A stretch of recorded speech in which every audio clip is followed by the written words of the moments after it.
તો સુરતના માંગરોળ આંકડોદ નજીક કેનાલ ધોવાઈ નકીમ નદીના ધસમસતા પ્રવાહે સર્જ્યું નુકસાન. તો જમણા કાંઠાની કેનાલના પૂરના પાણીમાં કેનાલ ધોવાઈ ગઈ છે. ભારે વરસાદથી સિંચાઈ તંત્રને ફટકો પડ્યો છે. સુરક્ષાના ભાગરૂપે કેનાલ હાલ બંધ કરાઈ. તો ખેડૂતોમાં સિંચાઈને લઈ ચિંતા વધી રહી છે. સિંચાઈ વિભાગે નુકસાનનું નિરીક્ષણ કર્યું છે. ટૂંક સમયમાં સમારકામ શરૂ કરાશે. તો વરસાદી સ્થિતિ વચ્ચે તંત્ર એલર્ટ મોડમાં જોવા મળ્યું છે. કેનાલના સમારકામ પૂર્ણ કરી વહેલી તકે સેવા પુનઃ શરૂ કરવામાં આવશે.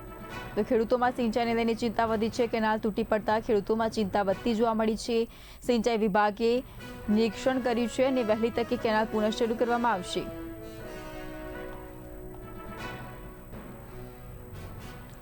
તો વરસાદી સ્થિતિ વચ્ચે તંત્ર એલર્ટ મોડમાં જોવા મળ્યું છે. કેનાલનો એક ભાગ તૂટી પડતા નુકસાન થયું છે અને ખેડૂતોને સિંચાઈને લઈને ચિંતા જોવા મળી છે. વહેલી તકે કેનાલનું સમારકામ કરવામાં આવશે અને પુનઃ કેનાલ શરૂ કરવામાં આવશે. તો માંગરોળ આંકડોદ નજીકના કેનાલ તૂટી છે.